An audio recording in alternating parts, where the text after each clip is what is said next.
సారంగ ప్రేక్షకులకు ఉగాది శుభాకాంక్షలు. ఆహ్, నమస్కారం. నా పేరు డాక్టర్ ఇస్మాయిల్ పెనుకొండ. నేను డాలస్ నగరంలో ఉంటున్నాను. ఇక్కడ ఒక ప్రైమరీ కేర్ డాక్టర్‌గా డిపార్ట్మెంట్ ఆఫ్ వెటర్నరీ అఫైర్స్‌లో పనిచేస్తున్నాను. నా సొంత ఊరు హిందూపురం. నా చదువు, బాల్యం అంతా అక్కడే జరిగింది. అక్కడి నుంచి 2004లో డాలస్‌కొచ్చాను.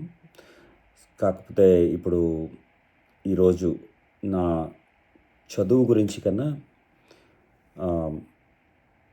సాహిత్యంతో నాకు పరిచయం ఎలా ఏర్పడింది, ఆ పరిచయం నన్ను సారంగలో నా మొదటి కథ 'నెక్స్ట్ కేస్' రాయడం వరకు ఎలా నా ప్రస్థానం సాగింది అని మీతో పంచుకోవాలని వీడియో చేస్తున్నాను నా ఉగాది సందర్భంగా. మా అమ్మ పేరు నూర్జహాన్, తెలుగు టీచర్. తను మా ఫాదర్ పేరు ఫక్రుద్దీన్, తను ఇరిగేషన్ డిపార్ట్మెంట్లో పనిచేసేవాళ్ళు. సో మా అమ్మ తెలుగుకు ఆద్యురాలైన నా మొట్టమొదటి టీచర్ మా అమ్మ అయినా నాకు లిబరల్ థాట్ కానీ, నాకు 9వ క్లాస్లో 7 తరాలు అనే బుక్ తీసుకొచ్చి ఇచ్చారు మా ఫాదర్.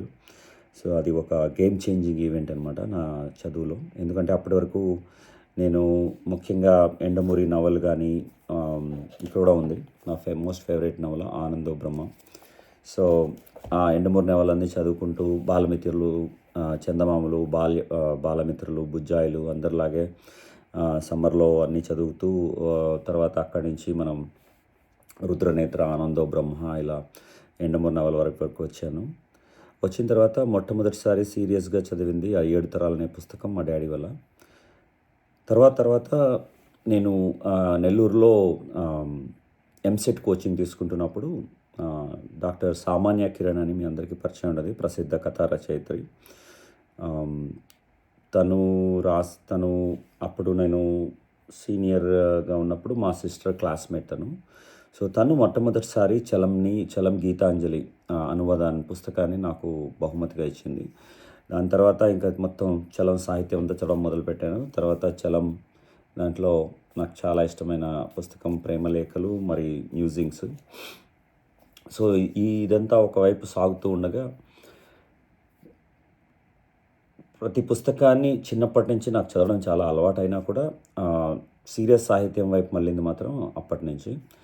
తర్వాత నేను కర్నూలు మెడికల్ కాలేజ్లో చదువుతున్నప్పుడు కూడా మాకు రాయలసీమ మన కర్నూలులో మన కొండారెడ్డి బురుజు పక్కనే గాడిచెర్ల హరి సర్వోత్తమరావు గ్రంథాలయం ఉండేది. అసలు రాయలసీమ అనే పేరు రావడానికి ఒక కారకుడు ఆయన. సో ఆ లైబ్రరీలోకి వెళ్ళి ఆ లైబ్రరీలో చాలా పుస్తకాలు చదివాను, ఇంక్లూడింగ్ తెలంగాణ సాయుధ పోరాటం గురించి కూడా అక్కడే చదవడం నేర్చుకున్నాను. ఇంకా దాని తర్వాత అఫ్సర్ గారి పుస్తకాలు అక్కడ పైన చాలా ఉన్నాయి. దాంతోపాటు కొత్తగా నేను నిన్ననే తీసుకొచ్చాను 'నగ్నముని కొయ్యగుర్రం'. ఇది మన ఇక్కడ షాజీ గోపాల్ అని ఉంటారు, తను ఇచ్చారు. సో ఈ పుస్తకాలన్నీ ఇవన్నీ నేను అంటే ప్రత్యేకంగా ఇక్కడ పెట్టలేదు, ఇవన్నీ నా పక్కనే ఉంటాయి. ప్రతిసారి వెనకలే ఉన్నాయి, ముందర ఉన్నాయి, పక్కన ఉన్నాయి. సో పుస్తకాలతో నాకు చాలా అనుబంధం. సినిమాలన్నా పుస్తకాలన్నా ఒక పిచ్చి. ఆ పిచ్చినే నన్ను డాలస్కి తీసుకొచ్చింది. నాకు చాలా ఇష్టమైన పుస్తకాల్లో మీకు ఇంతకుముందు చెప్పినట్టు 'ప్రేమలేఖలు', 7 తరాలు. 7 తరాలు యాక్చువల్గా 7 తరాల పుస్తకం కూడా ఇక్కడే ఉంది. The roots, the original book నాకు అక్కడ రీసెంట్గా తీసుకున్నాను. సో ఇదంతా నా సాహిత్య ప్రస్థానం. నేను 2016లో ఇక్కడ నాటా సంస్థకి లిటరీ చైర్గా చేశాను. అప్పుడు దాసి రామరేంద్ర గారు, అఫ్సర్ గారు, కల్పన రెంటాల్ గారు వీళ్ళందరూ వచ్చారు. మాకు లోకల్గా డాలస్లో చంద్ర కన్నగంటి గారు, ఆళ్ళ శ్రీనివాసరెడ్డి గారు వీళ్ళందరూ కూడా సాహిత్యాన్ని అంటే కవితలు రాస్తుంటారు, కథలు రాస్తుంటారు. మేము సాహిత్య గోష్ఠులు ఇవన్నీ జరుపుతూ ఉంటాము.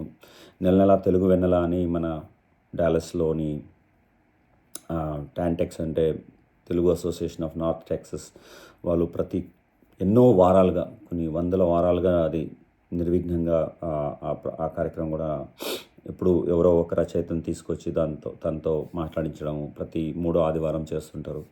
ఇలాంటి పనులన్నీ చేసినా కూడా రాయడం చాలా తక్కువ. అఫ్సర్ గారి కంప్లైంట్ కూడా అదే. నేను తన వల్లనే ఒక మొదటి కథ కూడా రాశాను. ఈ రాయడంతో మొదలు పెడితే నాకు శ్రీకృష్ణదేవరాయలు అని ఒక బ్లాగ్ ఉండేది 2006లో. అప్పటి నుంచి ఆ బ్లాగ్లో నా స్వంత అనుభవాలు, నా చిన్నప్పటి విషయాలు, వైద్య సంబంధమైన విషయాలు, సాహిత్య సంబంధమైన విషయాలన్నీ నేను సినిమా రివ్యూలు ముఖ్యంగా ఇవన్నీ కూడా నేను దాంట్లో రాసేవాడిని. ఇవి కాకుండా మన ఆ బ్లాగ్స్ నుంచి ఆర్కుట్ అనేది వచ్చింది. సోషల్ మీడియాలో ఫేస్బుక్ వచ్చింది. సో ఫేస్బుక్ వచ్చాక ప్రతిరోజు ఇంకా ఫేస్బుక్లోనే రాయడం మొదలుపెట్టి బ్లాగు మూతపడింది. ఆ బ్లాగ్ ద్వారా చాలామంది నాకు పరిచయమైన వాళ్ళు మహేష్ కత్తి, పర్ణశాల, దిలీప్ కొణతం, గుండె చప్పుడు, తర్వాత మన వెంకట్ సిద్ధారెడ్డి, తను వీళ్ళందరూ కూడా నాకు ఆ బ్లాగ్ ద్వారా పరిచయమే. అఫ్సర్ గారికి కూడా బ్లాగ్ ఉండేదనుకుంటాను. సో ఇలాంటి పరిచయాలు ఇప్పటికి కూడా అవి సాగుతూ ఉన్నాయి. సో ముఖ్యంగా ఇప్పుడు నేను రాత కోత ఇవన్నీ కూడా మన ఫేస్బుక్ గోడ పైనే జరుగుతూ ఉంటాయి. కాకపోతే నేను రాసిన ఈ విషయాలన్నీ ఒక గుదిగుచ్చి ఒక పుస్తకంగా, అంటే నా స్వ అనుభవాలు, నా జీవితంలో జరిగిన అత్యంత ముఖ్యమైన సంఘటనలు, అది సాహిత్యపరంగా కానీ, పొలిటికల్ ఈవెంట్స్ కానీ. మాది Hindupuram, very active. And Nandamuri Taraka Ramarao గారు మాకు 3 సార్లు ముఖ్యమంత్రిగా, మా ఎమ్మెల్యేగా ఉన్నవారు. తర్వాత ఇప్పుడు బాలకృష్ణ ఉన్నాడు. కాకపోతే నేను biggest mega fan you can ever get in the world. ఈ మధ్యనే ఈరోజే నా మెగా ఫ్యాన్ వీడియో వైరల్ అవుతుంది. సో ఇదంతా పక్కన పెడితే చిరంజీవి గారి పైన 3 పుస్తకాలు ఉన్నాయి నా దగ్గర. ఒకటి ఆక్స్ఫర్డ్ ప్రెస్ వాళ్ళు పబ్లిష్ చేసింది, ఎస్వి శ్రీనివాస్ గారు రాసింది. తర్వాత మన గౌతమ్ రావూరి పునాది రాళ్ళు అనే పుస్తకం రాశాడు, అదొకటి ఉంది. తర్వాత లెజెండ్ అని తన మీద ఒక చాలా పెద్ద సమగ్రమైన పుస్తకం ఒకటి ఉంది.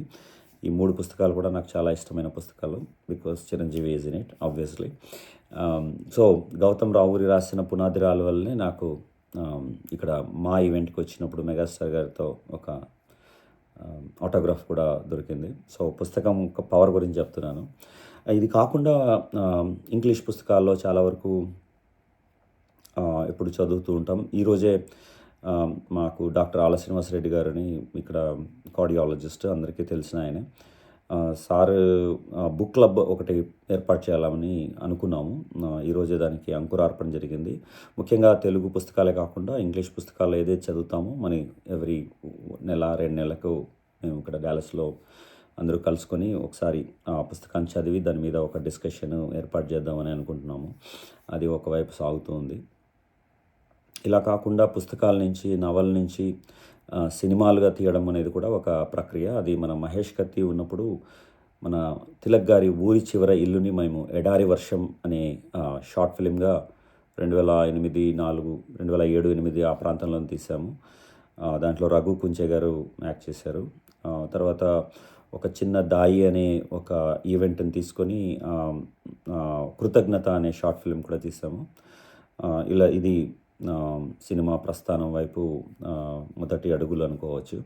సో అలాగా ఇప్పుడు డాలస్ మూవీ బఫ్స్ అని ఒక పెద్ద గ్రూప్తో ఇక్కడ మా డాలస్లో నుంచి ప్రొడ్యూసర్స్, డైరెక్టర్స్, రైటర్స్ అందరూ చాలామంది పనిచేస్తున్నారు తెలుగు ఫిల్మ్ ఇండస్ట్రీలో.